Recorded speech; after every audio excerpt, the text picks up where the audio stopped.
mandándoles chat o cualquier otra pregunta que no tenga que ver con lo que es la apertura teórica, ya que eso es un distractor tanto para ustedes como para quien está dando la palestra. Ya desde el segundo día, estuvimos viendo de que solamente se van a responder a preguntas referidas a la temática que se dé en el día de la fecha. Hoy, aparte de las aperturas teóricas, vamos a sumarle unos minutitos para dar algunas especificidades en consonancia con lo que ayer dio la profesora Manito del trabajo integrador. Así les queda bien claro. Bueno, muchas gracias. Seguramente los que van a quedar recepcionando los estudiantes, tenemos un horario prudencial para poder recepcionar, así que les voy a pedir de que tomen el mejor criterio y ya después dejen de recepcionar a los estudiantes. Bueno, profesor Gómez, si sería tan amable de poderme compartir la pantalla con mi PowerPoint. ¿Cómo no? Profesora, si usted le nos hago una quiere, aclaración. nos quiere poner como anfitriona para poder... Lo puse Sergio, Nancy. Si querés te coloco también a ti, pero no hay problema. La apertura de la integración es para Córdoba. Jujuy tiene otra fecha. Sí, pero los que estaban con mayor premura era el grupo Córdoba. Bien. Y Yo es pensé que te había confundido los días, discúlpeme. No, y es la profesora Manito la cual les dio las directivas, pero vamos a profundizar un poquito más, así les queda bien claro cuál es la consigna en la cual ellos tienen que trabajar. Bienvenida, profesora Rosana, que la veo allí, que también está conectada. Hola, Roxy. Bueno, bien. Muchas gracias. Ya puse a grabar, ahora le comparto la presentación. Bueno, muchas gracias.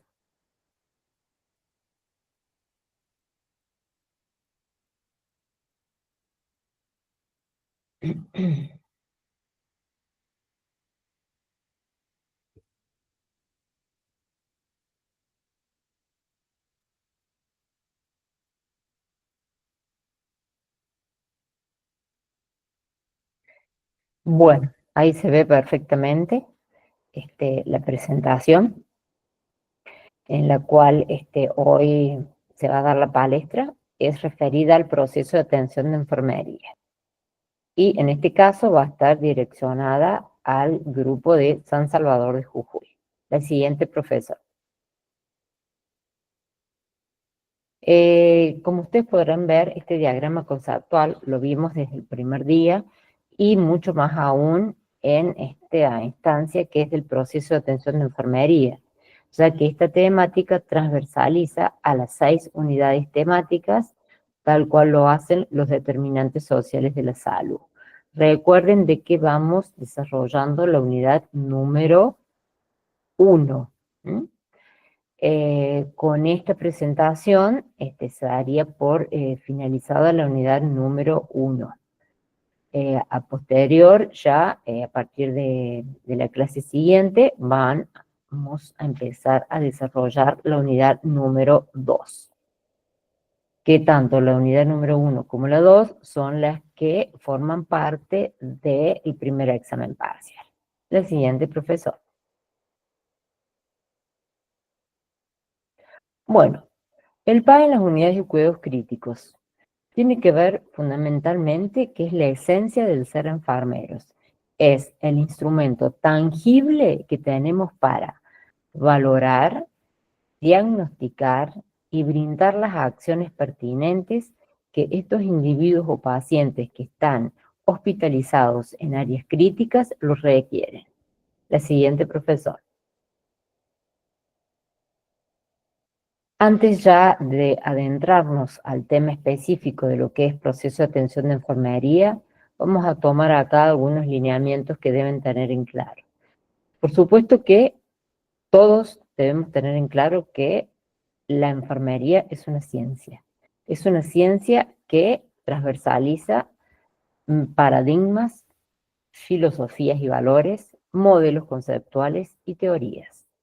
Entonces tenemos que saber que en la ciencia del ser enfermero hay paradigmas que están en un nivel de conocimientos abstractos, pero que en enfermería se configuran paradigmas que se utilizan tanto para los individuos o personas, para el entorno, para la salud y para la propia profesión.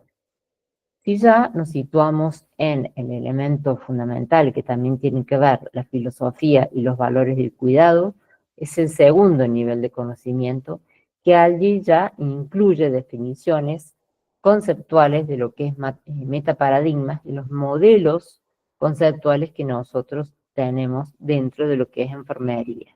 Si recordamos los primeros slides, podemos decir que el modelo filosófico en el cual estamos insertos dentro de la enfermería en cuidados críticos es el de la doctora Watson. Ya cuando nos direccionamos a los modelos conceptuales, son los marcos o paradigmas que nos suministran un enfoque más sistemáticos propios de la disciplina y nos ofrecen los distintos puntos de vista según las características de los modelos. Y ya cuando nos hacemos referencia a las teorías, se limitan a los aspectos de la enfermería o a los que la enfermería o la disciplina propiamente dicha se lleva a cabo.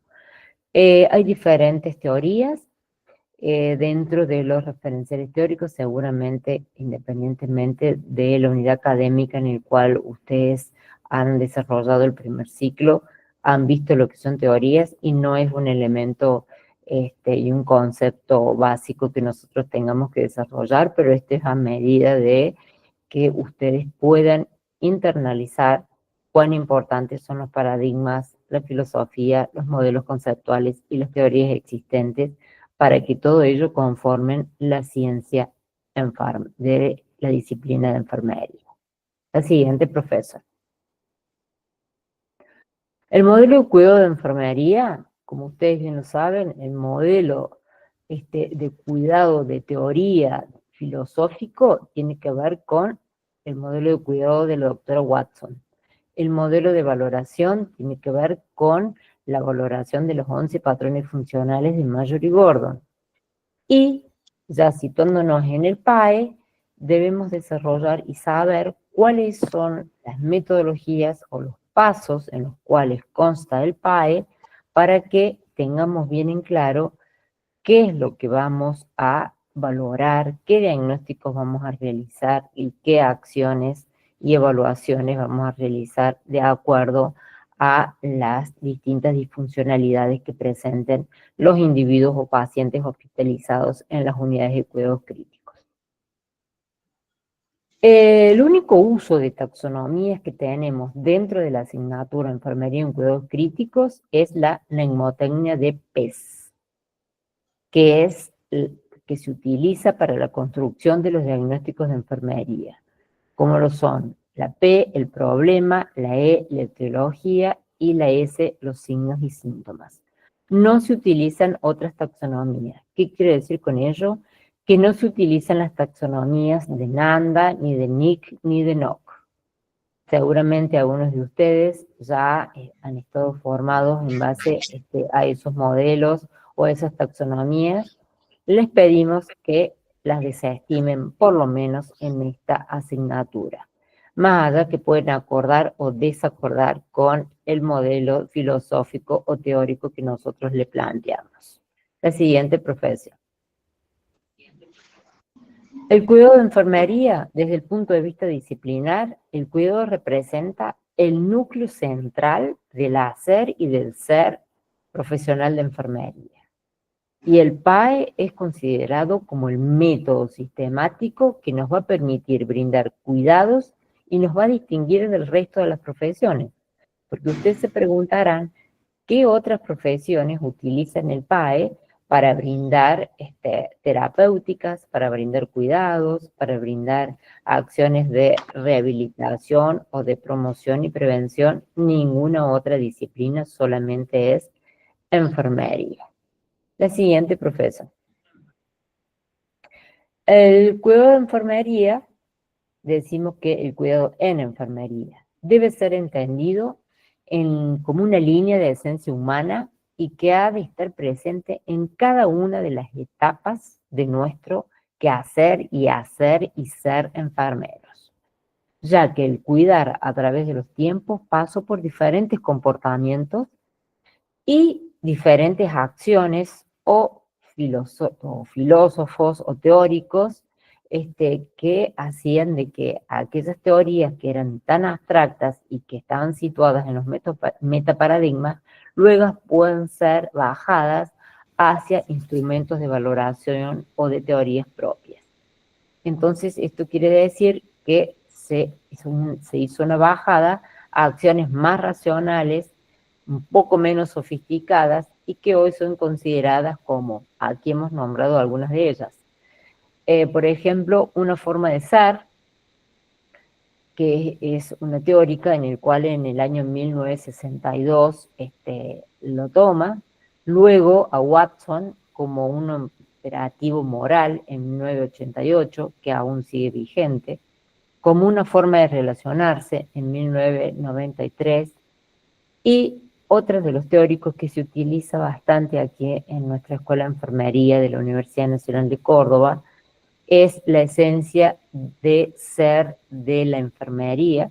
Seguramente ustedes la van a ver en cuarto año en alguna de las asignaturas que versan acerca de comunitaria. Ellos se apoyan mucho en este referencial teórico. La siguiente, profesor. ¿Cuál es la premisa que tiene el PAE? Que esté dada y fundada y que el núcleo central sea el paciente, el individuo que está hoy hospitalizado en unidades de cuidados críticos, tanto cuidados críticos de adultos, de gerontes como pediátricas.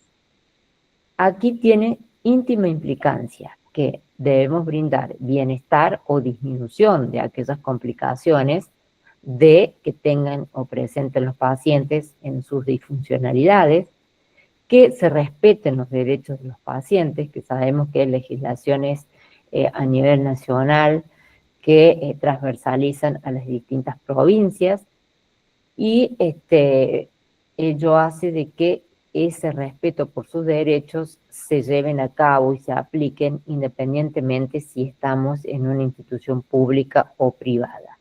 Y que siempre llevemos a cabo acciones de promoción de equidad, tanto en los cuidados como en los recursos humanos y en los recursos materiales que estén a nuestro alcance. La siguiente, profesor. Las implicancias que tiene el cuidado de enfermería en las áreas de cuidados críticos son múltiples, pero ante todo ustedes tienen que saber que los pilares van a estar dados por el conocimiento, las habilidades y las actitudes.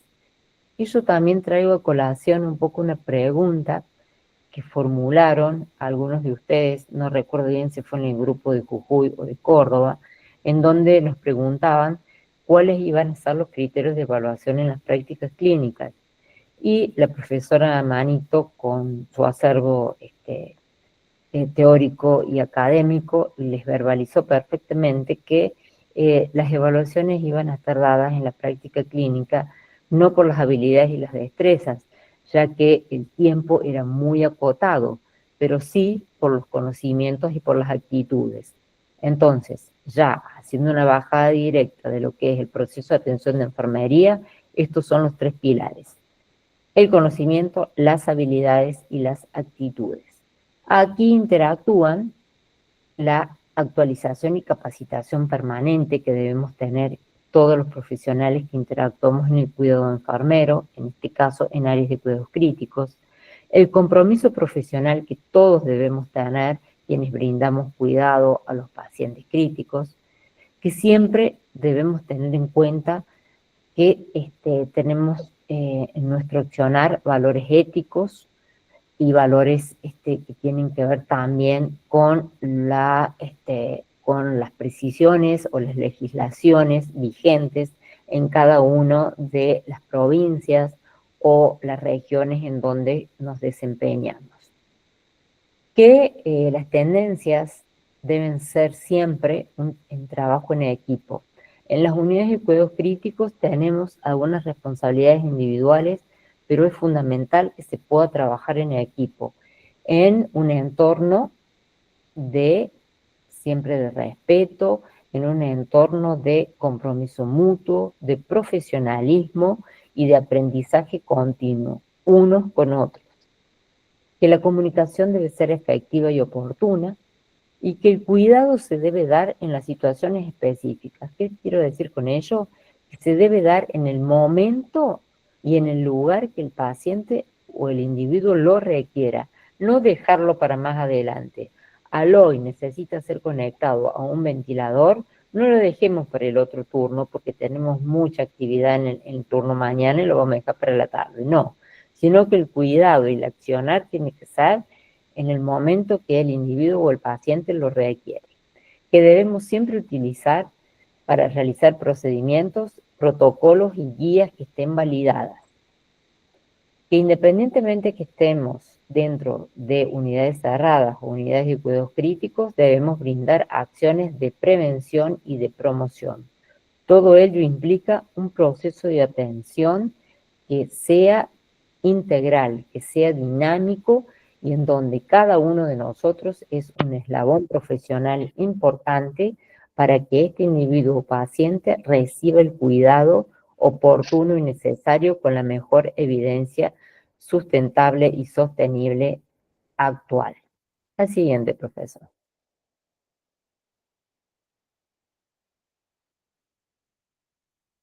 Hay distintos tipos de cuidados de enfermería en el área de cuidados críticos y también en el área de la enfermería en general. Hay cuidados de tipo de estimulación, de confirmación, de conservación y continuidad de la vida, de autoimagen, de sosiego y de compensación. Dentro de lo que son los cuidados que prevalecen en las áreas de cuidados críticos, prevalecen los cuidados de compensación. ¿Por qué? Porque es un individuo que está más vulnerable por el tipo de disfuncionalidad que tiene, entonces va a requerir que nuestros cuidados y nuestras acciones tiendan a que sean de compensación para compensar aquellas disfuncionalidades en las cuales este individuo o paciente no puede realizar por sí solo. Recuerden, los que prevalecen son los cuidados de compensación. Por supuesto, siempre van a estar y van a preservar los cuidados que tienen que ver con la continuidad de la vida, pero fundamentalmente es de compensación. La siguiente, profesor. El acto de cuidado de enfermería, como les dije anteriormente, tiene 3 eslabones. Acá está la triada: el conocimiento, las habilidades y las actitudes. Cuando nos referimos a conocimiento, es el saber que tenemos cada uno de nosotros. Y nos vamos a responder con la siguiente pregunta: el qué, el para qué y el por qué hacerlo. El por qué brindar estos cuidados, el para qué hacerlos y qué tipo de cuidados brindar. Cuando nos referimos a las habilidades, es el hacer y nos vamos a responder con la siguiente pregunta: ¿cómo hacerlo? ¿Cómo brindar estos cuidados?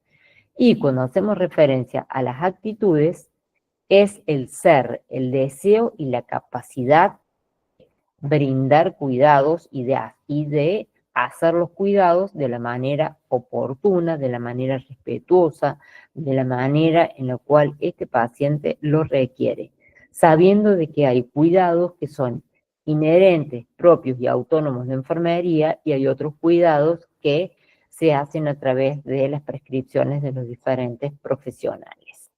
Todo ello implica el proceso de atención de enfermería. La siguiente, profesor.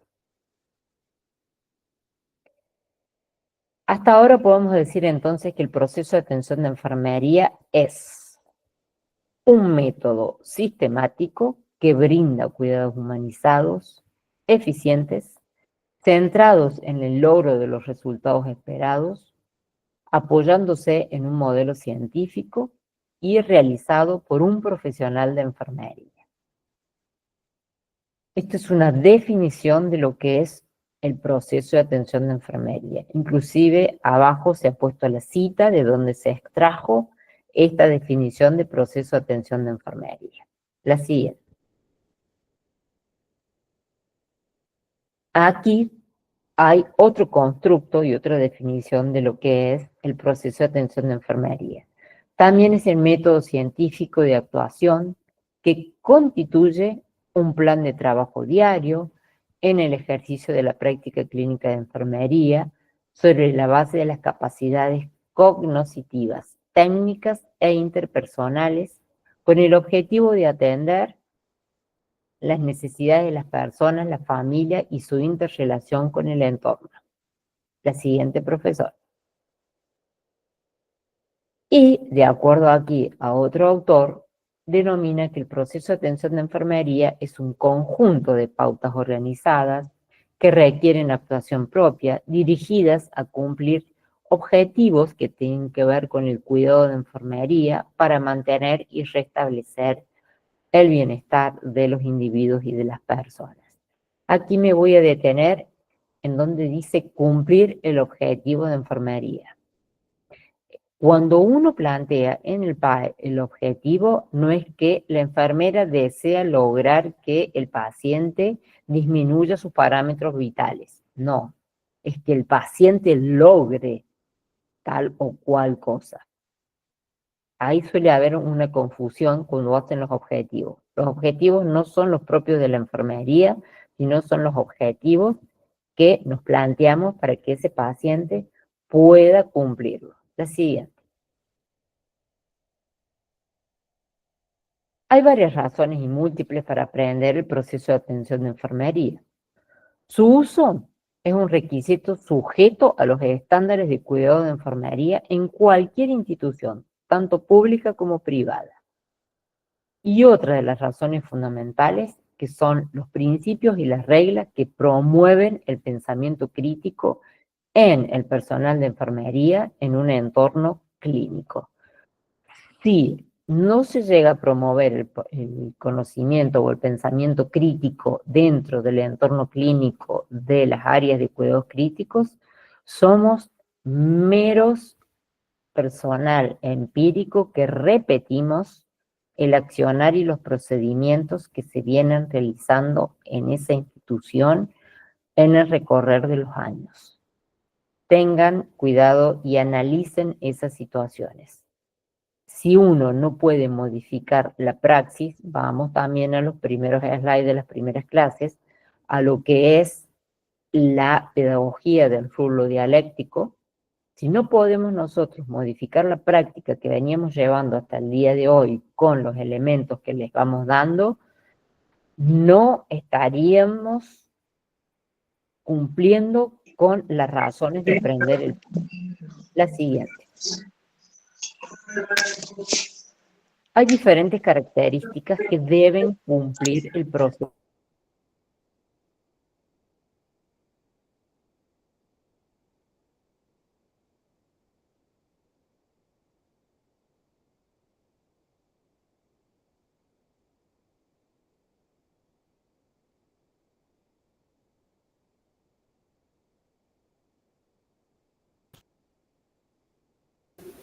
Profe, perdón, no se le escucha. ¿Hola? Profesora, su micrófono está silenciado. Ahora sí, profe. ¿No me escucharon absolutamente nada antes? No me Lo de la escucharon. característica no se escucha la clase. No se escuchó nada. Bueno, no hay ningún problema. No, Profesor Gómez, si no se escuchó la clase, vamos a volver al slide número 1. no, la clase sí se ha Profe, escuchado profe, perfectamente. solamente Es la desde la slide. modificación en la praxis, desde ahí se silenció para este sin En la querer. parte de la característica de Entonces, style. desde modificar la práctica, en lo que escuchamos al último de usted, no estaríamos Profe, cumpliendo con la se- razón de ser enfermero. no se Desde ahí, escuchó profe. la característica del PAE. Por favor, los profesores que me están asistiendo, ¿me pueden decir conjuntamente, de acuerdo a lo que verbalizan los estudiantes, de a partir de dónde se dejó de escuchar la clase? Sí, licenciada. La placa que no se ha podido escuchar es la placa siguiente a la que está presente. Las razones para aprender el PAE ya está escuchada. Es la siguiente lo que no se escuchaba. Perfecto, muy bien. Entonces, le agradezco, profesora Manito. Pasemos a la siguiente placa. Bueno, las características del proceso de atención de enfermería deben cumplirse de manera rigurosa y cada una de ellas para que realmente el proceso de atención de enfermería sea el que el paciente requiere y necesita para disminuir la posibilidad de que tenga mayores complicaciones o eventos adversos. Entonces, el PAE debe ser sistemático, cíclico, continuo, dinámico, mensurable, o sea, medible, realista, interactivo, flexible, siempre basado en la evidencia científica disponible al momento, sabiendo que la evidencia científica no es algo estático, sino que es algo dinámico y depende de los estudios de investigación que estén al hoy vigentes, con un lenguaje universal. Aquí también me voy a detener. Ese lenguaje universal tiene que ver con que muchas veces se utilizan lenguajes en donde solamente el grupo de la mañana lo entiende, el de la tarde más o menos y el de la noche no. Si decimos que tiene que ser continuo, que tiene que ser cíclico y que tiene que ser realista, el lenguaje debe estar ya predeterminado en la organización sanitaria y debo utilizar lo mínimo posible cualquier mnemotecnia de que no esté validada en la institución o cualquier abreviatura que pueda causar algún tipo de interrogantes o de dudas cuando elaboramos el PAE y mucho más aún cuando hacemos la aplicación del PAE. Cuando decimos que es realista, también no podemos hacer un PAE que sea una utopía, que sea brillante y lindo para leerlo desde un escrito poético, sino de que sea realista para el paciente, para el individuo en ese momento, sustentado en bases legales. Cada una de las provincias, inclusive el país, tiene sustentos legales en donde enfermería nosotros lo cumplimos. Entonces debemos apelar a ello para hacer el proceso de atención de enfermería. Debe ser intencionado y seguro. Cuando decimos intencionado es para un paciente dado en un momento dado y que no quepa ninguna inseguridad, que no tengamos ninguna inseguridad cuando lo aplicamos. Cuando decimos que es flexible y dinámico, nos referimos a que cada turno lo va a ir evaluando. Entonces puede ser que las acciones que se elaboraron, se implementaron a la mañana, a la tarde ya sean otras y a la noche sean otras. Tanto los diagnósticos que los tengamos que reformular por dos instancias, porque no fueron los que correctamente este paciente requirió o porque ya esa instancia la superó y necesita otro tipo de diagnóstico. La siguiente. Aquí un esquema que lo van a ver en reiteradas oportunidades y seguramente ustedes lo han visto en el recorrido de la carrera, así que no me voy a detener, pero es a manera de que ustedes traigan sus saberes previos. El esquema del PAE es, debemos valorar a los pacientes. ¿Cómo los vamos a valorar? A través del instrumento de los 11 patrones de Major y Gordon. A través de esa valoración vamos a hacer un listado de los problemas más importantes y los vamos a jerarquizar. A través de ello vamos a hacer los diagnósticos, que esos diagnósticos tienen que ser reales, tienen que ser los que el paciente al hoy necesite. Una vez que tenemos en claro cuáles son los diagnósticos reales, vamos a estar en condiciones de planificar qué acciones en orden jerárquico vamos a implementar o qué cuidados. Luego ejecutamos los cuidados y todo cuidado debe estar sometido a un criterio de evaluación para saber si ese cuidado que implemente es que realmente el individuo que está hospitalizado en las unidades de cuidados críticos lo requiere. La siguiente, profesor. Bueno, con respecto a ello, aquí en el siguiente slide decimos que siguiendo esa flecha que anteriormente les había puesto, que son las etapas del PAE, decimos que tenemos una primera instancia que es de valoración, otra segunda instancia que es de diagnóstico.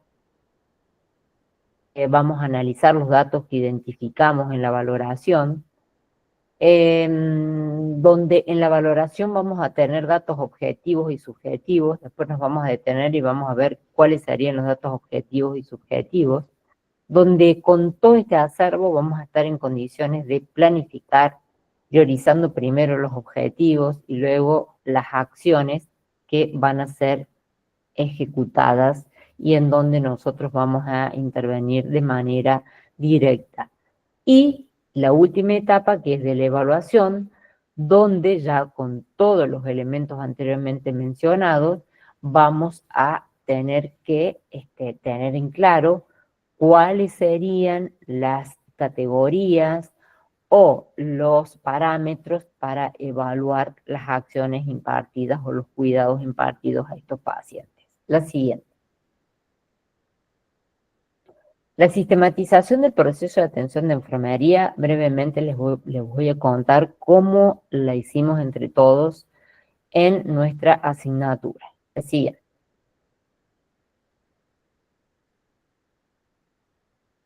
Nosotros, ante todo, nos hicimos diferentes planteamientos que tenían que ver desde la currícula institucional, viendo cuál es el posicionamiento institucional que tiene la Escuela de Enfermería de la Universidad Nacional de Córdoba, empezando por lo que es la misión, por el compromiso social y por el constante cambio que hay en los avances de la ciencia y la tecnología.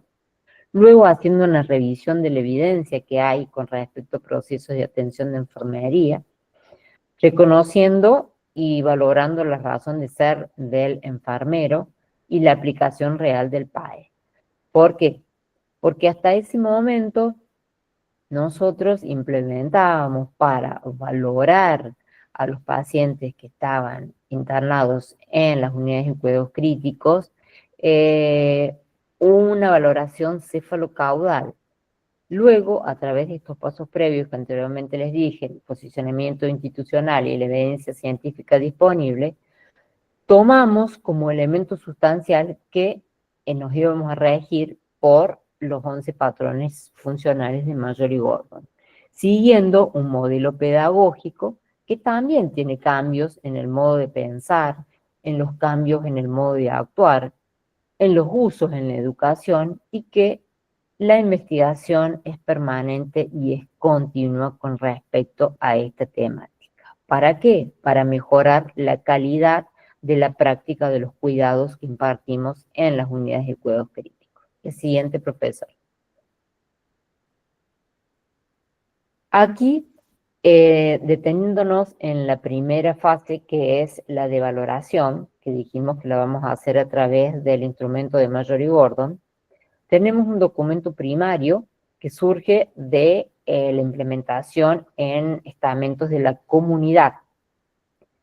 Luego, nosotros, desde ese documento marco, se trabajó el instrumento de valoración de Major y Gordon de adultos y también el de pediatría, que es el que ustedes tienen a su alcance y está inserto en el aula virtual y que ustedes van a tener que trabajarlo cuando vayan a hacer la práctica específica en los diferentes hospitales.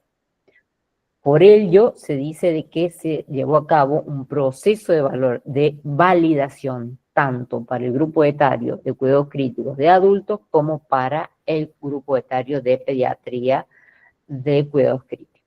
La siguiente, profesor. Bueno, la aplicación del PAE, entonces la vamos a hacer a través de Major y Gordon, a través de la mnemotecnia de PES. Y la siguiente, profesor. Vamos a hacer una breve presentación de quién es Major y Gordon, ¿no? ¿Y qué son en realidad los patrones funcionales de Major y Gordon? Son configuraciones de comportamientos comunes a las personas que contribuyen a su salud y a la calidad de vida, al logro de su potencial humano y que se dan de una manera secuencial a lo largo del tiempo. Me voy a detener porque ahora que dicen que no se ven las imágenes o qué pasa. ¿Los profesores que me asisten lo pueden estar viendo? Se ve perfectamente, profesora. Bueno, muchas gracias. Debe ser que algunos estudiantes entonces tienen problemas con sus dispositivos. Muchas gracias.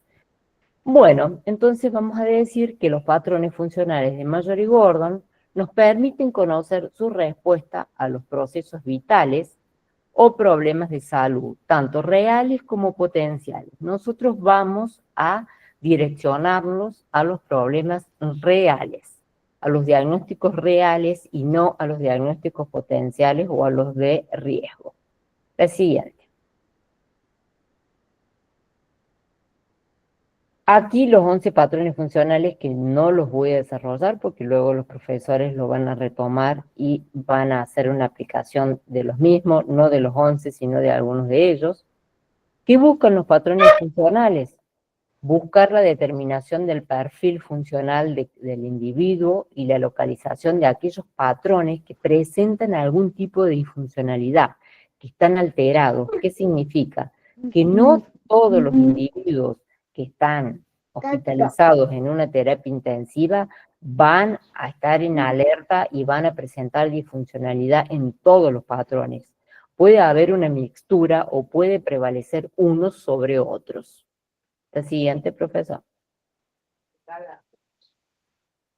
Aquí los 11 patrones que van del patrón número 1, que es percepción de manejo de la salud, hasta el patrón número 11, que son el patrón de valores y creencias.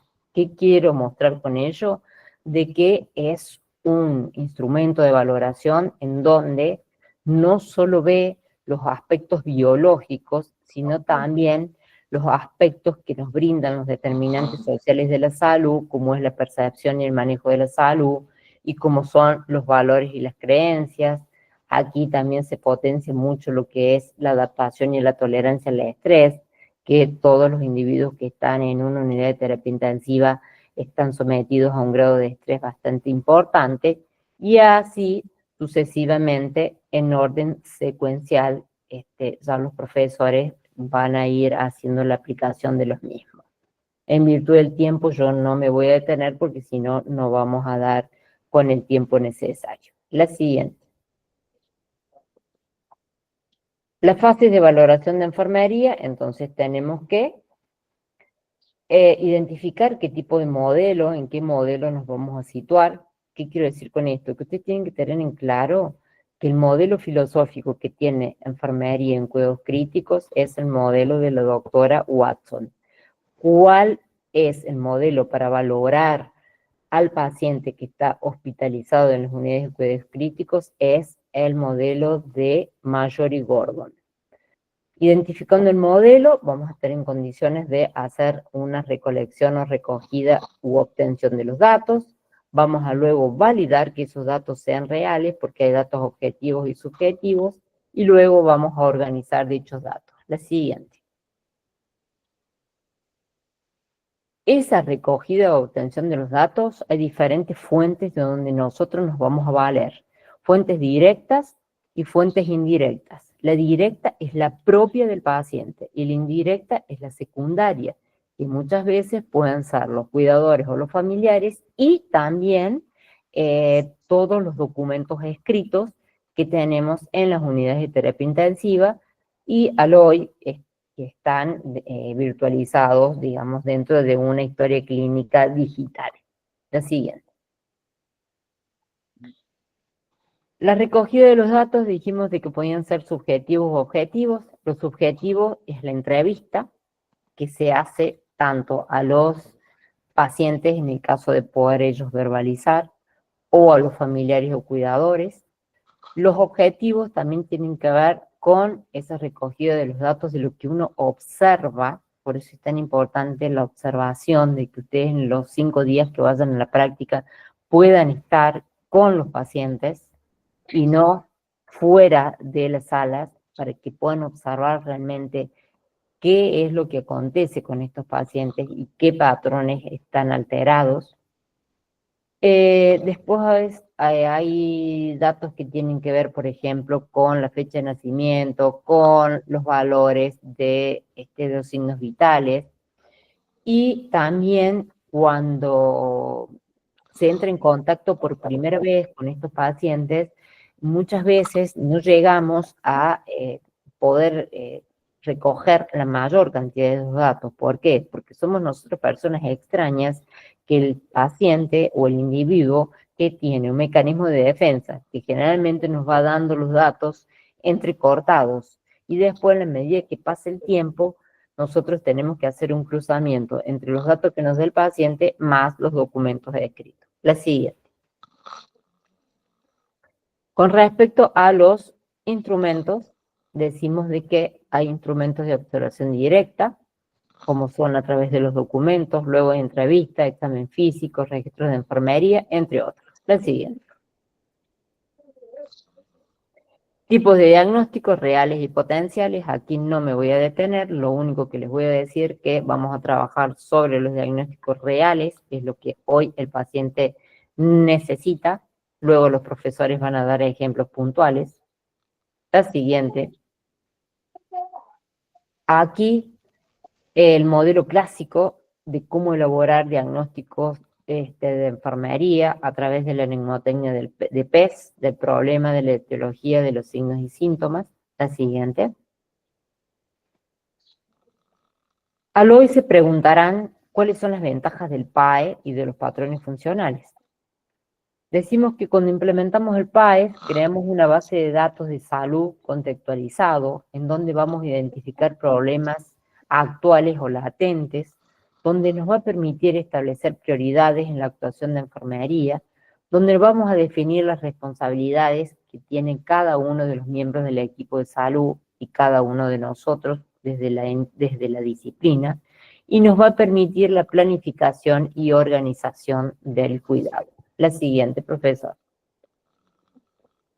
Siguiendo con las ventajas, decimos que nos permite considerar alternativas que le proporcionan autonomía a la enfermería, nos va a facilitar un método para la información del cuidado enfermero en cada uno de los turnos, nos va a fomentar con las diferentes consideraciones e intervenciones de enfermería, y nos va a posibilitar que nosotros implementemos innovaciones en el cuidado de enfermería a cotidiano.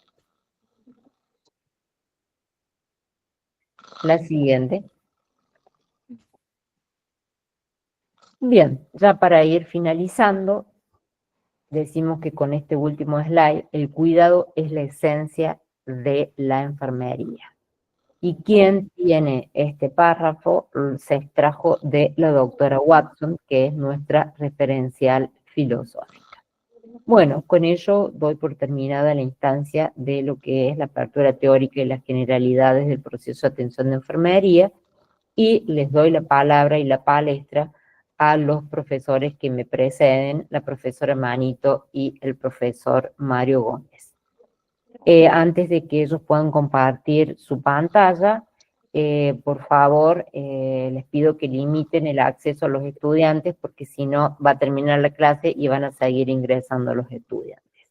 En respeto a los estudiantes que están en tiempo y forma, y en respeto también a los profesores que estamos dando la palestra y a los profesores que me continúan. Gracias. Bueno, nosotros vamos a continuar después de la profesora. Muchas gracias, profesora Ávila. En una primera parte vamos a ver la construcción de un diagnóstico de enfermería. Eso va a estar a mi cargo, y después la profesora Manito va a hacer la segunda parte con un ejemplo de un caso clínico cortito para que ustedes puedan ver la aplicación. Denme un segundo que voy a abrir mi presentación. Va, la presentación que vamos a compartir con la profesora, porque es una sola. A ver, aquí está. Bien. Y ahora la voy a presentar.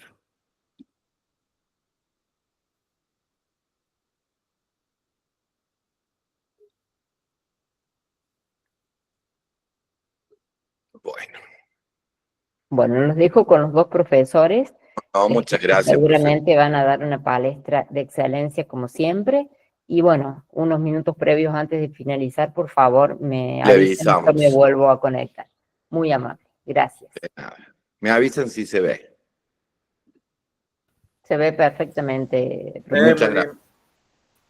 Bueno, nosotros vamos junto con la profesora Manito, vamos a compartirles algunas de las consideraciones que ha hecho la profesora, un poco más dirigida a la parte práctica, o sea, cómo manejar el instrumento de valoración, con qué nos vamos a encontrar dentro de este instrumento en cada uno de los patrones que tienen un orden secuencial y que nosotros vamos a aplicar, en este caso, ustedes cuando vayan a la práctica en un paciente en vivo y en directo, ¿no? Por así decirlo. Bueno, esta filmina que ustedes ven acá está referida al proceso de atención de enfermería y a cada una de sus etapas. Nosotros en esta presentación, junto con la profesora, vamos a dirigirnos a las etapas de valoración y de diagnóstico, es decir, cómo vamos a recoger y organizar esos datos a través del instrumento y cómo vamos a construir un diagnóstico de enfermería analizando, identificando los problemas a través de esta regla o esta mnemotecnia de PES con que la profesora anteriormente les presentó. Dijimos que la importancia de la valoración de enfermería, que viene a ser la primera etapa del proceso de atención de enfermería, le va a permitir al profesional a comenzar a organizar sus cuidados. Es decir, los datos que nosotros vamos a encontrar los vamos a tener que recoger y después organizar para poder luego así programar estos cuidados que vamos a brindar, en este caso, en estos pacientes o individuos que van a estar en una unidad de cuidados críticos.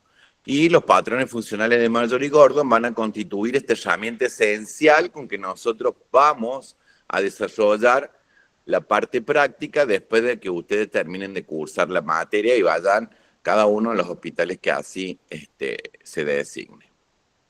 Bueno, dijimos, y la profesora también lo presentó, que los patrones funcionales de Major y Gordon son configuraciones o comportamientos que son más o menos comunes a todas las personas, ¿sí? Y que van a contribuir a la salud, a la calidad de vida y al logro del potencial humano. Estos permiten una valoración sistemática y premeditada y sobre todo ordenada en la que se obtienen datos que van a ser relevantes para el paciente, físicos, psíquicos, sociales y del entorno. Porque acuérdense que no solamente se pueden recoger aspectos biológicos de la persona cuando está en una situación de enfermedad, ¿sí? De estos datos relevantes van a ser organizados de una manera ordenada, lo que va a facilitar después el análisis de los mismos. Esta dinámica de valoración, ¿no es cierto?, busca la determinación de un perfil funcional de un individuo y la localización de estos patrones que estén alterados o en peligro de alteración. Nosotros vamos a manejar los que están alterados, ¿sí? A partir de ahí, en alguna medida, estos patrones funcionales que están alterados, como ustedes ven en el gráfico de abajo, se van a conformar en un diagnóstico enfermero que va a describir esta situación. Es decir, va a contar el problema con que se van a encontrar. Cuando veamos la construcción a través de la mnemotecnia de P, se van a dar cuenta de esto que estoy hablando. Entonces, los patrones funcionales se conforman en normas esperadas, ¿no es cierto?, de cualquier individuo que se desarrolla de manera normal. Los patrones disfuncionales son normas no esperadas o los patrones alterados, ¿sí? Y se van a constituir en diagnósticos enfermeros a través de la construcción y luego de la organización de estos datos que vamos a encontrar cuando nosotros apliquemos el instrumento. Por supuesto que, y también en la clase anterior, ustedes lo han estado viendo, hay nuevas necesidades en salud que van a ser atravesados por estos patrones y que tienen que ver con la seguridad del paciente, con los derechos del paciente y con la mejor evidencia que podamos encontrar para que luego que organicemos estos datos y podamos construir diagnósticos sean con la mejor evidencia que sustente. Bueno, yo acá les puse una filmina con una foto más o menos para que, esto después lo van a tener en el aula, no me voy a detener mucho en esto porque no voy a nombrar los 11 patrones, sino sabiendo que cada uno tiene una denominación que van del 1, que es el patrón percepción, manejo de la salud, hasta el 11, que es valores y creencias. Cada una de estas fotitos tiene una pequeña descripción, ¿no es cierto?, que es lo que el patrón valora, ¿sí? Dentro de cada patrón van a encontrar datos para que ustedes puedan valorar el número 3 de eliminación o el número 8 de rol relaciones, cada uno con la definición. Este es el instrumento que ustedes van a encontrar en la biblioteca y con lo que después van a ir a la práctica clínica, al hospital, y van a aplicar para que ustedes puedan, ¿no es cierto?, poder hacer la construcción de diagnóstico de este paciente que les sea asignado en la práctica clínica. Como ven, acá dice adultos, ¿sí? El que vaya adulto va a bajar de adultos, y si no, el que le toque en un hospital pediátrico, hay uno que está de la misma manera, denominado de pediatría. Por supuesto que está adaptado y tiene otros ítems que lo diferencian del de adultos. Yo les muestro acá dos patrones, creo que hay en dos filminas, por ejemplo el patrón nutricional metabólico, y donde ustedes tienen sectores para completar, ¿sí?, o para tildar y después poder organizar estos datos a partir de que apliquen el instrumento. Por ejemplo, en el patrón percepción de la salud, manejo de la salud, que es el número 1, va a describir cómo la persona percibe y maneja la salud, y vamos a poder valorar y obtener información sobre la actitud sobre la enfermedad y los cuidados, qué estado de salud tiene el individuo hasta el momento de la internación, cuáles han sido sus enfermedades, si ha tenido intervenciones quirúrgicas, si ha recibido vacunas, si tiene alguna historia de alergias, ¿sí?, si ha habido procesos infecciosos u otros factores de riesgo para la salud, como son los procedimientos invasivos, las vías, los drenajes, los catéteres, si ha sufrido caídas, traumatismo. Todo esto van a poder valorar y mucho más dentro del patrón percepción de la salud, manejo de la salud. Acá doy otro ejemplo, el patrón nutricional metabólico va a describir el consumo de alimentos y líquidos en relación a las necesidades metabólicas del individuo. ¿Qué vamos a poder valorar ahí? Hábitos de comida, qué tipo de dieta, si tienen restricciones, si ha tenido cambio en el peso, la ingesta de líquidos, los planes de hidratación, etcétera. Si ha habido dificultades para la masticación, si tienen problemas de deglución o de digestión, cuál es la temperatura corporal, cómo es el estado de piel, las mucosas, las uñas, el pelo, los dientes, ¿sí? Y algunos otros datos más que cuando ustedes descarguen el instrumento y lo puedan ver, van a ver que hay un poco más de datos para recoger en esta valoración tanto de como del resto de los 10 patrones. Y ahora vemos el modelo clásico de diagnóstico de Marjorie-Gordon, que ella fundamenta la construcción de los diagnósticos de enfermería a partir de estos patrones disfuncionales o alterados con la mnemotecnia de PES, ¿sí? Donde la P va a constituir un problema o un patrón de funcionamiento alterado, ¿sí? Donde la E va a ser la etiología o los factores o los determinantes que van a influir o que están relacionados con este problema, ¿sí?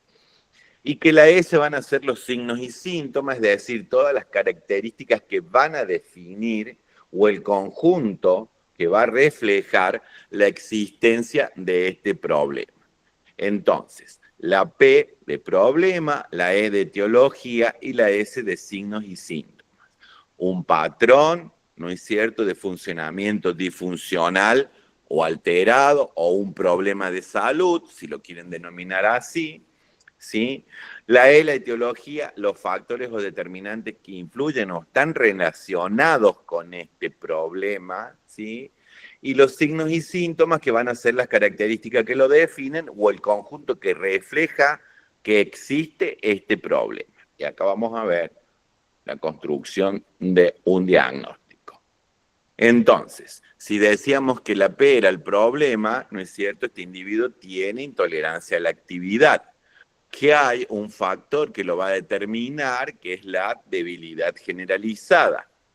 Y hay un signos o síntomas o conjunto de signos y síntomas que me van a reflejar este problema. Es decir, tiene intolerancia a la actividad y está manifestada o reflejada por el malestar y la disnea a mínimos esfuerzos. Entonces, un problema, una etiología y unos signos y síntomas que dan cuenta de este problema. ¿Sí? Ahora, dentro de unos instantes, le voy a dar la palabra a la profesora Manito para que ustedes vean en un caso clínico, ¿no es cierto?, cómo la aplicación del instrumento a través de la valoración de Mallory-Gordon pueden llegar a construir un diagnóstico de enfermería. Nancy, cuando usted quiera, yo le sigo pasando las filminas. Sí, la que sigue, profesor. Bueno, por supuesto que acá nosotros le presentamos un caso clínico que después cuando ustedes, cada uno de ustedes vaya a ir a la práctica, eso se va a traducir, por supuesto, en una vivencia real con un paciente real dentro de una unidad de cuidados clínicos. Pero sí le mostramos que es la forma de empezar a ensayar cómo se van a construir los diagnósticos de enfermería relacionados siempre a la unidad de clínicos. Nosotros podemos ver acá un caso clínico que refleja gramaticalmente la situación de un paciente femenina de 70 años que ingresa con un diagnóstico de insuficiencia cardíaca congestiva al referir cambio en el patrón respiratorio con disnea de un mes de evolución a pequeños esfuerzos, edemas en miembros inferiores y oliguria. Niega ortopnea o síntomas gastrointestinales y tampoco ha presentado fiebre. Esta condición de caso clínico es lo que ustedes van a poder valorar aplicando el instrumento de Mallory-Gordon y viendo patrón por patrón cuáles son las características o la información que ustedes pueden recoger aplicando o evaluando cada patrón, ¿no? Siempre recoger los datos se puede hacer de dos maneras, de forma verbal, que el paciente pueda verbalizarles a ustedes cuando ustedes hacen una pregunta o aplican el instrumento, ¿está bien? Y la otra manera también es haciendo la observación directa de la sintomatología clínica que el paciente presenta. Los que no tienen experiencia en unidad de cuidados críticos y ver a pacientes en unidad de cuidados críticos, a veces pasa que los pacientes no pueden comunicarse de manera verbal con el enfermero o con el estudiante por su condición de enfermedad, por sus tratamientos que tienen en ese momento, pero la enfermera en cuidados críticos tiene que tener la habilidad de poder identificar todos esos signos y esos síntomas y esos problemas mediante la observación crítica y valoración del paciente. La que sigue, profesor. De acuerdo a los datos que nos arroja el caso clínico que acabamos de valorar, nosotros podemos decir que en el patrón número 1 establece que conoce sus antecedentes médicos porque lo ha podido verbalizar la paciente de este caso clínico, ha podido verbalizar todos sus antecedentes patológicos y síntomas y condicionantes que ella tiene. Ella dice que tiene buenos hábitos en cuanto a la dieta, el ejercicio físico moderado, al ser consciente de su estado de salud, tiene buena adherencia al tratamiento. Esa es una valoración que ustedes pueden recoger cuando aplican el instrumento de valoración.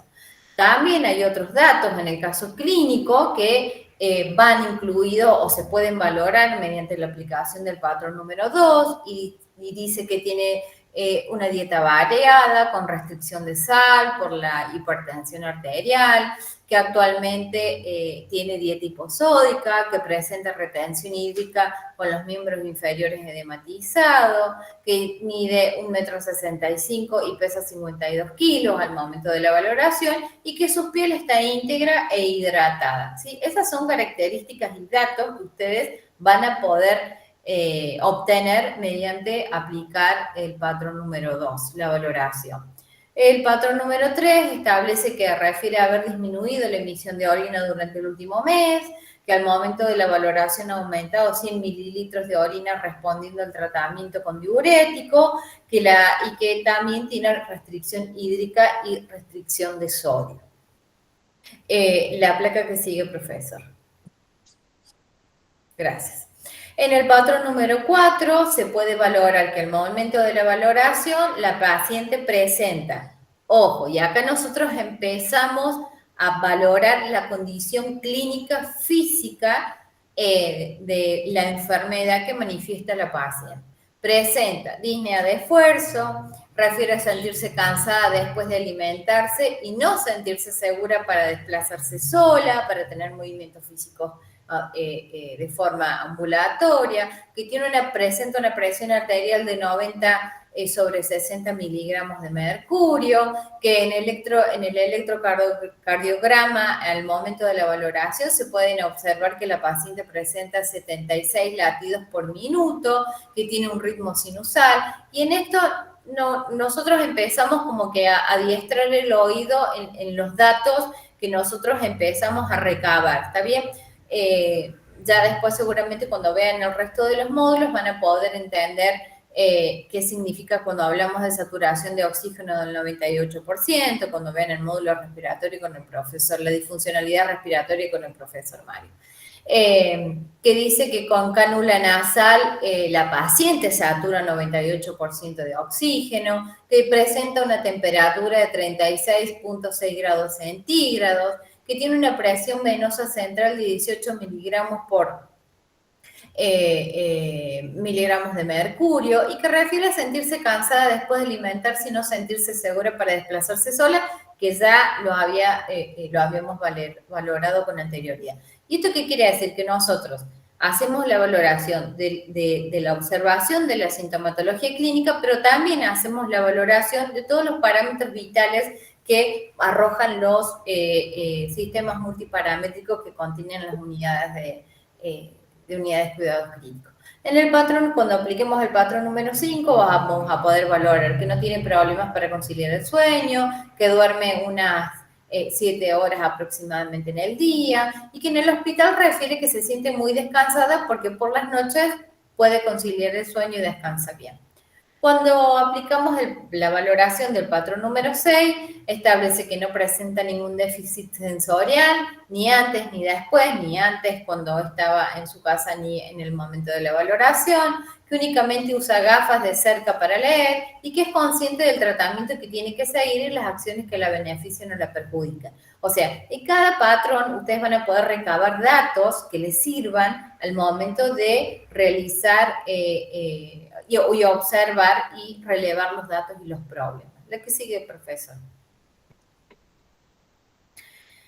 Por supuesto que ustedes van a poder encontrar pacientes en los cuales puedan valorar todos los patrones de Marjorie-Gordon, pero también puede pasar que cuando ustedes apliquen el instrumento a un paciente crítico, haya patrones que sean difíciles de valorar porque no se obtienen datos, pues entonces los dejarán sin valorar. Lo que nosotros acá consideramos es que no siempre la información y los datos que ustedes puedan recabar con el instrumento de valoración sean certeros, que verdaderamente estén presentes en el momento de haber aplicado el instrumento. Después de que nosotros leemos el caso clínico, aplicamos el instrumento de valoración, patrón por patrón, y hemos podido recabar los datos en cada patrón, esos datos después se van a convertir en problemas, ¿está bien? Esos problemas, la disnea, la dificultad a la deambulación, la agitación, Esos son datos que traducidos luego de la valoración se van a convertir en problemas. Problemas que de acuerdo a nuestra formación y nuestra herramienta de adquisición de conocimientos, tenemos que jerarquizar, hay que darle una valoración específica. El listado, acá en este listado de problemas que hemos encontrado o que se encuentran y presentan en el caso clínico después de haber aplicado el instrumento, podemos decir que hay, luego de la jerarquización, una disminución del gasto cardíaco, en primer lugar. En segundo lugar, hay un exceso en el volumen de líquidos. Y en tercer lugar, la intolerancia a la actividad. Pero fíjense que del lado derecho nosotros tenemos todo un listado de problemas que hemos podido observar en la paciente, no solo por los datos clínicos, sino por la información que el paciente puede darnos o puede verbalizarnos. Cuando nosotros hacemos un listado de problemas encontrados, podemos encontrar que hay una disminución del volumen urinario, que hay un riesgo de estreñimiento, que hay mantenimiento ineficaz de la salud, que puede haber un riesgo de caídas, por supuesto, porque está en una unidad de cuidados críticos, que hay exceso del volumen de líquido, que hay fatiga, que hay intolerancia a la actividad, que hay disminución de gasto cardíaco. Es decir, nosotros vamos a enlistar todo valga la redundancia, una lista de problemas. Ahora, nosotros como enfermeros en cuidados críticos tenemos que establecer que de toda esa lista de problemas, ¿qué voy a atender en primer lugar? ¿Qué voy a considerar en segundo lugar? ¿Y a qué le voy a dar un tercer momento de prioridad? ¿Por qué? Porque de esta lista de problemas que vemos en la columna de la izquierda, nosotros tenemos que establecer cuál de todos esos problemas verdaderamente tienen un impacto de urgencia en el momento que nosotros necesitamos atender a la paciente. ¿Está bien? ¿Qué de todos esos problemas, si nosotros no atendemos con urgencia, probablemente la condición de salud vaya empeorando en el paciente? La que sigue, profesor. Ahora bien, ¿de dónde salieron estos problemas? De vuelta, de aplicar el instrumento de valoración, patrón por patrón, yo he podido recoger todos los datos necesarios, ¿sí? Cuando hablábamos del patrón número 2, que actualmente consume una dieta hiposódica porque la paciente tiene un antecedente de hipertensión arterial, que... Profe, se le cortó un poco. Sí, bueno, puede ser por la internet, o la mía o la de ustedes. Que la piel no está bien hidratada, o que sí está hidratada. En el patrón número 3 nosotros pudimos ver que hay una disminución de la emisión de orina, donde en el último momento, en el momento de la valoración, o sea que el paciente presenta algún tipo de disfuncionalidad urinaria. La placa que sigue, por favor. Entonces, todos los problemas que son datos que nos permiten observar y que salen a la luz cuando nosotros aplicamos el instrumento de Marjorie-Gordon y entrevistamos al paciente preguntándole todos los datos que establecen las dimensiones de los patrones y hemos hecho la jerarquización de estos problemas, vamos a estar en condiciones de poder traducir esos problemas clínicos en un diagnóstico de enfermería. Por supuesto, aplicando la mnemotecnia que ya lo había explicado el profesor Gómez. Entonces, si establecemos herpes, podemos decir que uno de los problemas que hemos encontrado es la intolerancia a la actividad, que es lo que verbalizó la paciente después de aplicar el patrón número 1 de Marjorie-Gordon y ver esta problemática, y que esta intolerancia a la actividad está relacionada con una debilidad generalizada y que como signo y síntoma, que es lo que nosotros hemos podido observar, malestar y disnea al mínimo esfuerzo. ¿Qué quiere decir? Que el signo y el síntoma es la traducción del problema clínico, ¿está bien? Ese problema que nosotros hemos podido rescatar con el instrumento de valoración, siempre el problema va a tener un signo y un síntoma, que es lo que va a dejar evidenciar el paciente o su condición clínica de enfermedad. Ahora, cuando nosotros hemos construido un diagnóstico de esta envergadura, pues tenemos que también construir un objetivo. Y recuerden, como dijo la licenciada en la primera presentación, el objetivo en el diagnóstico de enfermería en este momento que nosotros vamos a atender un paciente en cuidados críticos, el objetivo nunca es de la enfermera. Siempre el objetivo va a estar orientado a que el paciente sea capaz de modificar una situación problemática que está teniendo en ese problema, en ese momento y en esa situación. ¿Y esto qué quiere decir? Que si nosotros hemos establecido este diagnóstico específico de enfermería, pues el objetivo siempre va a ser que el paciente sea capaz de mejorar su problema, no mejorar el signo y el síntoma. No olvidemos que el signo y el síntoma es la traducción clínica de un problema, ¿está bien? Entonces, siempre el objetivo va a estar orientado a que el paciente va a ser capaz de mejorar la actividad en el lapso o la actividad física en un lapso. Siempre el objetivo tiene que establecer un lapso de tiempo. Si yo dejo un objetivo abierto en el tiempo, nunca mis cuidados van a estar orientados a que el paciente pueda mejorarse. Si siempre el objetivo, de acuerdo al diagnóstico de enfermería, de acuerdo al problema que se ha observado y que se ha jerarquizado, el lapso de tiempo en el que el paciente va a poder mejorar esta condición siempre va a ser mayor o menor de acuerdo al riesgo de vida que tenga el paciente. La que sigue, por favor. Entonces, la valoración del paciente tiene una gran importancia para conocer su respuesta a procesos vitales o problemas de salud, reales o potenciales, que pueden ser tratados por los enfermeros. Es decir, una buena valoración del paciente lleva a un buen diagnóstico de enfermería y por ende a una intervención eficaz o un cuidado oportuno. Esto siempre hay que tenerlo en cuenta. ¿Por qué? Porque ahora la condición del paciente en una unidad de cuidados críticos verdaderamente corre mucho riesgo de vida. Entonces, siempre hay que ser oportunos al momento de valorar, que la valoración verdaderamente sea el reflejo de aquella problemática o la condición clínica que el paciente manifiesta, para que nuestro diagnóstico siempre sea oportuno y que acompañe al paciente a poder resolver la situación de salud que en ese momento presenta. La que sigue, profesor. Y con esto damos por finalizado este pantallazo del proceso de atención de enfermería, que seguramente ustedes han tenido un acercamiento en el primer ciclo de formación y nosotros rescatamos saberes previos, pero lo que sí ponemos mucho énfasis en este proceso de atención de enfermería que está orientado al paciente crítico, y eso necesita que la enfermera actúe de manera rápida al momento de valorar un paciente crítico y que las acciones derivadas de nuestros cuidados verdaderamente tengan un impacto positivo en el paciente. Que si esto no se logra, se vuelva a revalorar, se vuelva a generar nuevos diagnósticos de enfermería para poder modificar la conducta de cuidado. Muchas gracias, profesora, por acompañarme en esta presentación.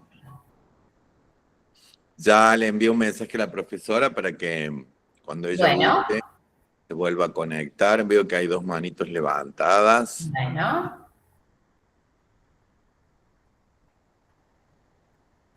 ¿Usted quiere responder a alguna pregunta, profesora? Bueno, mientras vamos esperando conecte. que ella... Sí, cómo no, la señora Rodríguez, Cintia. Buenas tardes, profesores. Quería preguntarles acerca de mi objetivo va a estar dirigido en cuidados críticos, usted dijo, a la etiología, ¿puede ser? ¿Y si siempre va a ser así? No, el objetivo no es mi objetivo, ¿está bien? No es el objetivo del enfermero. El objetivo siempre va a ser del paciente. El objetivo siempre va a estar orientado, como usted ha podido ver en el ejemplo y seguramente después va a poder volver a ver la clase grabada, pero el objetivo siempre va a ser del paciente, que el paciente va a ser capaz de lograr modificar su problema. La primera parte, problema, etiología, signos y síntomas. El paciente siempre va a mejorar el problema que es el condicionante del diagnóstico. ¿Está bien? Siempre va a estar orientado. El paciente siempre va a tener que digamos, siempre va a estar orientado el objetivo a que el paciente resuelva su problema. Muchas gracias, profesores. No, de nada. Laura Peralta.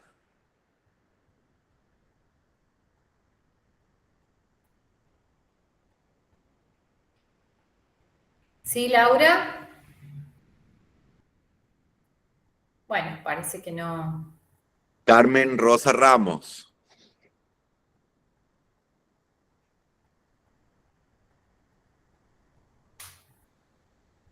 Me olvidé la pregunta. A ver, Marcos Coria. Profe, ¿me escucha? Soy Carmen. Ahí está doña Ahí está, doña. Sí, mi consulta era, cuando nosotros vamos a recabar los datos, usted habló de datos objetivos y subjetivos, ¿sí? Bueno, el objetivo sería todo lo que son signos y síntomas. Objetivos, que serían datos familiares que no, por ejemplo, con una ACV que entra a UTI, ¿es importante o no? No alcancé a escuchar porque Se está cortó un poco, cortadito. Carmen. ¿Ahí me escucha bien? Sí. Sí, le preguntaba cuando usted habló de cuando recogemos los datos, ¿sí? Datos objetivos y subjetivos. En Sí. un paciente con una ACV que entra a UTI, los datos subjetivos que serían de los pacientes, los datos que nos pueden dar los familiares, ¿también importante o no? Y siempre los datos objetivos son los prioritarios y los jerarquizables. Porque el dato objetivo es el que usted verdaderamente va a poder recabar de la fuente, digamos, que siempre va a ser el paciente. ¿Está bien? El dato subjetivo es importante cuando verdaderamente es relevante a la hora de establecer un diagnóstico de enfermería. Pero siempre el dato objetivo va a ser prioritario. No sé, profesor Mario. Sí, tal cual. Ella cita el caso de una ACV y dice en ese caso de que el paciente al tener disartria no podría por sí mismo dar alguna apreciación sobre su salud. Ahí sí podríamos requerir de los familiares y sería un dato subjetivo. ¿En qué momento empezó el episodio?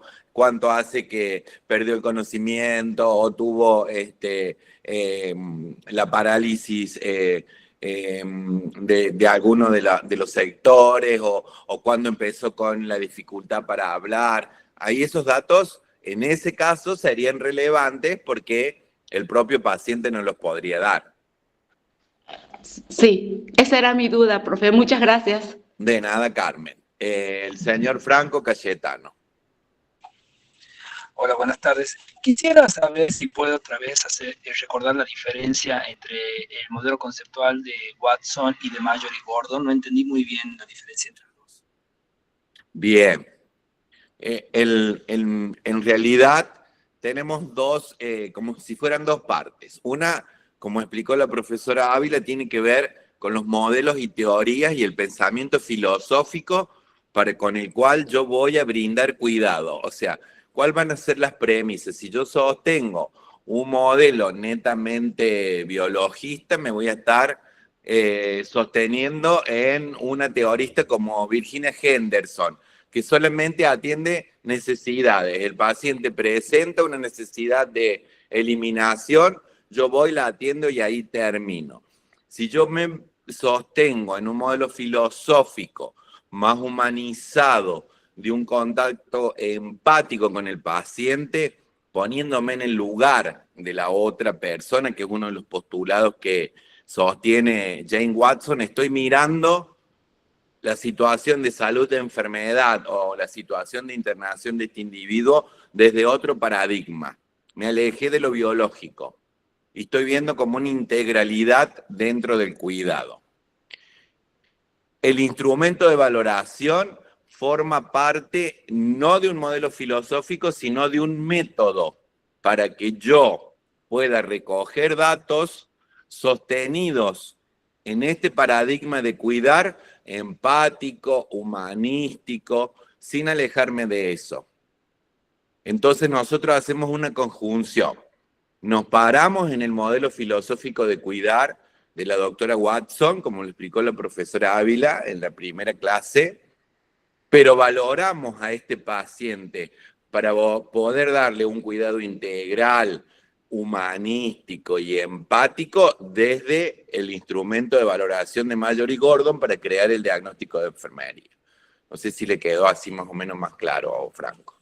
Perfecto. Y nosotros ahora, para realizar el PAES durante las prácticas, ¿elegimos ese modelo o nos basamos en Mayor y Gordon? En realidad usted va a cuidar desde el modelo filosófico de la doctora Watson y va a valorar al paciente que le toque en su práctica clínica con el instrumento de Mayor y Gordon. Gracias. De nada. Tenemos otra preguntita más, doña Margarita Alcira Bautista. Sí, buenas tardes, profes. Mi pregunta es, y cuando vayamos a recoger los datos, en el caso de que un paciente está entubado y no tenga los familiares para preguntar, ¿cómo hacemos en ese caso? Porque ha habido casos que los familiares vienen solamente en el horario de visita, o porque viven lejos, o porque el paciente, supongamos que era un accidente y los familiares también están afectados. En ese caso, ¿cómo hacemos? ¿De dónde sacamos los datos? ¿Y usted qué piensa ahí? Usted recibe este paciente en una unidad de cuidados críticos. Como el paciente no puede hablar, no le va a brindar atenciones, no va a poder ser capaz de medir una tensión arterial, valorar una temperatura corporal, hacer un examen físico de las lesiones que pueda tener en el caso del accidente. Sí, eso sí, estoy segura de eso sí, pero Claro. En otro sentido, ¿viste? También tenemos la historia clínica donde están los datos del paciente. Exactamente, también se puede valer y la profesora Ávila lo puso en una de sus filminas. Pero yo también puedo establecer cuidados basados en el conocimiento, ¿no es cierto?, que tengo de ciertas situaciones que se me pueden presentar sin que alguien me las cuente. Yo puedo ocultar, ¿sí? Capaz que no le pueda contar cuántos hermanos tiene o cuáles son los integrantes de su familia, pero en este caso no estaría siendo prioritario. También, y la profesora Manito lo dejó muy claro, no todos los patrones a veces van a tener datos objetivos o capaz que no tenga datos para recoger en ese momento, ¿sí? Pero Bien. sí seguramente datos que tienen que ver con la objetividad y con los patrones más específicos desde el punto de vista de la valoración objetiva, voy a poder realizarlo. Ajá, bien. Gracias. De nada. Margarita ya está. Héctor Rodolfo López. ¿Qué tal? Buenas tardes. Entonces, un dato objetivo, por ejemplo, si yo recibo un paciente que está inconsciente, pero puedo valorar, es de sexo masculino, es de sexo femenino, es de poca edad, de mediana edad, de mucha edad, o sea, puedo valorar y eso, al comparar, tomar la presión, saber cuáles podrían ser los valores normales para la característica de esta persona, eso me daría un dato objetivo. Claro, usted ahí está haciendo una valoración, no de manera organizada ni como lo permite como lo habilita, digamos, el patrón, porque tiene un orden secuencial, pero usted estaría realizando una parte o en un lugar de los 11 patrones una valoración objetiva. Bien, muchas gracias. De nada, Héctor. Carmen levantó la Sí, mano profe, nuevamente. de acuerdo a la pregunta Bien. que hizo la compañera sobre la recolección de datos, ¿sí? En este caso estaríamos hablando de los signos y síntomas que serían los datos objetivos directos. Supongamos que no hay ningún familiar y no tenemos en un caso de un accidente en la calle. ¿Sería así? Signos y síntomas. Profesora. La vi que levantó la mano por eso. Sí. A ver, yo en esto quiero ser, está bien el ejemplo que dio la estudiante anterior cuando dijo que si nosotros tenemos un paciente que no habla y no está la familia. Quizás estamos hablando de una condición un poco bastante abstracta, ¿no? Pero quiero decirles que cuando ustedes vayan a una terapia intensiva y vean efectivamente un paciente crítico, va a saltar a la vista todo lo que nosotros podemos valorar de ese paciente, que no solamente son los signos vitales. ¿Está bien? Si el paciente no habla y está conectado a la asistencia ventilatoria mecánica, tiene accesos venosos centrales, tiene catéteres urinarios, tiene drenajes abdominales, va a saltar a la vista, ¿sí?, toda la problemática que en ese momento el paciente, sin hablar, les está mostrando. Esos son datos objetivos, ¿sí? Aparte de los signos vitales, aparte de tomar una temperatura, como dijo el profesor Gómez, aparte de valorar los parámetros de tensión arterial. Entonces, entendamos esto, que el instrumento de valoración valora muchas dimensiones del paciente, muchas dimensiones que tienen especificidad, ¿está bien? Pero el dato objetivo es aquello que ustedes, cuando se paren en la punta de la cama, para los pies del paciente, entren a una unidad, rápidamente se lo van a poder observar, ¿sí? Hay pacientes muy complejos, hay otros con menor complejidad, pero si un paciente está en una unidad de cuidados críticos, créanme que no va a hacer falta que les hable. O sea, rápidamente ustedes se van a abrumar de lo que ven, para los que no conocen una unidad de cuidados críticos, y van a ahí poder establecer y van a poder entender que lo que ustedes ven son problemas para el paciente, ¿sí? Aparte de la historia clínica. ¿Es importante la historia clínica? Sí, pero un paciente crítico, por la condición de crítico, ya demuestra y muestra muchos condicionantes, muchos problemas clínicos, muchos signos, muchos síntomas, ¿sí? Y eso va a ser fácil de que ustedes los puedan observar, o por lo menos, no digo fácil, pero que los primeros días, hasta que ustedes se adapten a entender lo que ven, ayudados por el instrumento de valoración, van a poder ir recabando los datos, que probablemente el primer día que ustedes los valoren les van a dar unos datos, al otro día cuando lo valoren puede que estos datos que yo obtuve el día anterior hayan cambiado, porque es una de las características del paciente crítico, que puede tener algún tipo de cambio o inestabilidad dentro de las 24 o las 48 horas. Entonces ustedes ahí van a empezar a armar la imagen del paciente crítico. Bien, muchas gracias, profe. De nada. Bueno, no hay más preguntas, vamos a ir cerrando. No sé si la profesora Ávila anda por ahí. Recién la vi que se conectó, pero ahora no la diviso en el grupo. Ahí está, ahí anda por ahí, la veo. Bueno, muy bien, estoy muy bien, ahí estaba encendiendo su cámara. Sí, cuando se van moviendo las placas de los que están conectados, por ahí desaparecen los que no van hablando. Estuve bien, escuchando atentamente las preguntas, que la verdad que fueron muy inherentes a la aplicación propia, y que bueno, que ustedes, por supuesto, tanto el profesor Manito como usted, con la solvencia que ambos tienen, le respondieron a los estudiantes. Sin lugar a dudas, ahora el que no tiene experiencia en áreas críticas, le va a parecer un poco bastante abstracto, pero cuando estén en el campo clínico, sin lugar a dudas, ahí van a poder hacer la bajada real de lo que es este instrumento. Vuelvo a focalizar, no deben utilizar otro instrumento de valoración que no sea los 11 patrones de Major y Gordon. Olvídense del céfalo caudal y del etcétera, etcétera, porque siempre pasa lo mismo todos los años. Si ustedes utilizan otro instrumento de valoración, seguramente los diagnósticos no van a estar correctamente realizados y seguramente su práctica no va a ser aprobada. Es así como bastante taxativo. Me gusta que quede claro desde el primer día, todavía falta para que ustedes transiten la práctica, pero que ya vayan sabiendo cómo es. Bueno, yo antes que cerremos, pues ya estamos más que en tiempo, solamente quería hacerles algunas aclaraciones porque, bueno, hay algunos estudiantes que están un poquito ansiosos. Pero bueno, ustedes como habrán visto en el cronograma, hay una instancia de un trabajo integrador.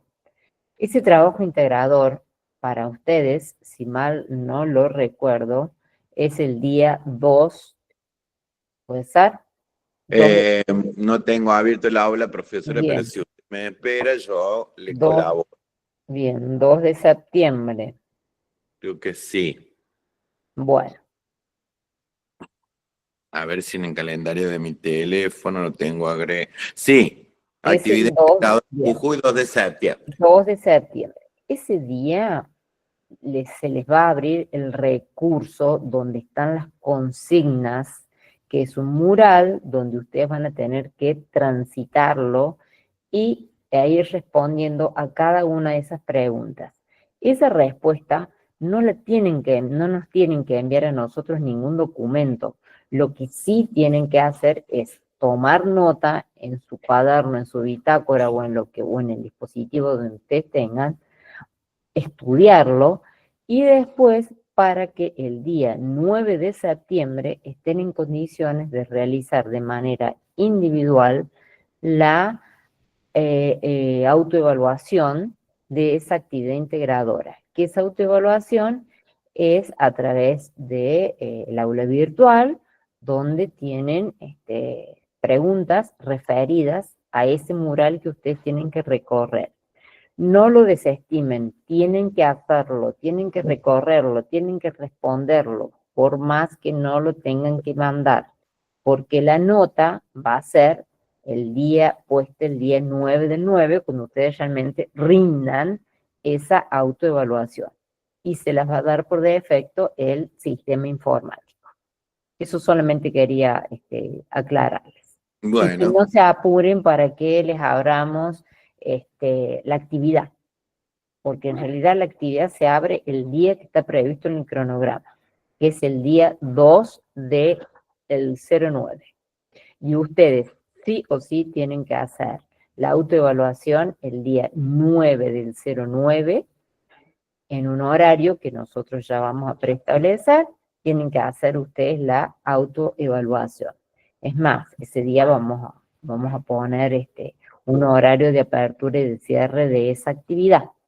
Lo que sí es una actividad obligatoria. Entonces todos tienen que realizarla. Quien no la haga sí influye en la regularidad y en la promoción. Y esa actividad no tiene una nota cuantitativa, sino cualitativa. Es aprobado o desaprobado. Si por alguna situación llegaran a desaprobar, no les afecta la promoción y la regularidad. Lo que sí les afecta la promoción y la regularidad es no hacerlo. Estar ausente. ¿Está claro? Por favor, quienes no se han podido conectar, el resto sean un poquito solidarios e informen al respecto, porque no vamos a volver a informar acerca de esta temática nuevamente. Gracias. Bueno, por mi parte ya podemos dar por finalizado esta presentación. Muchas gracias a los profesores por su palestra, a cada uno de los estudiantes, colegas, que puedan, que han estado conectados, que les haya sido de suficiente aportes hacia el conocimiento enfermero. Entonces nos vamos a volver a ver en un próximo encuentro con la próxima temática, que ya es referida a la unidad número 2. Bueno. Profe, ¿puedo hacer una consulta, por favor? Sí. Se me cortó justo cuando usted estaba diciendo que cuando hagamos el trabajo en las prácticas no nos basemos en el término cefalocaudal, y ahí se cortó. Y después usted dijo, ¿por qué no van a aprobar? Pero no escuché lo que dijo del medio. ¿Puede repetir, por favor?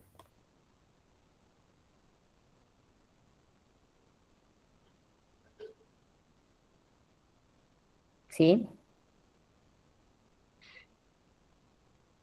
¿A quién no va escuchó la pregunta? ¿A quién va dirigida la pregunta? No le escuché porque tenía interferencias aquí en mi medio. A usted, profe, Genoveva, perdón.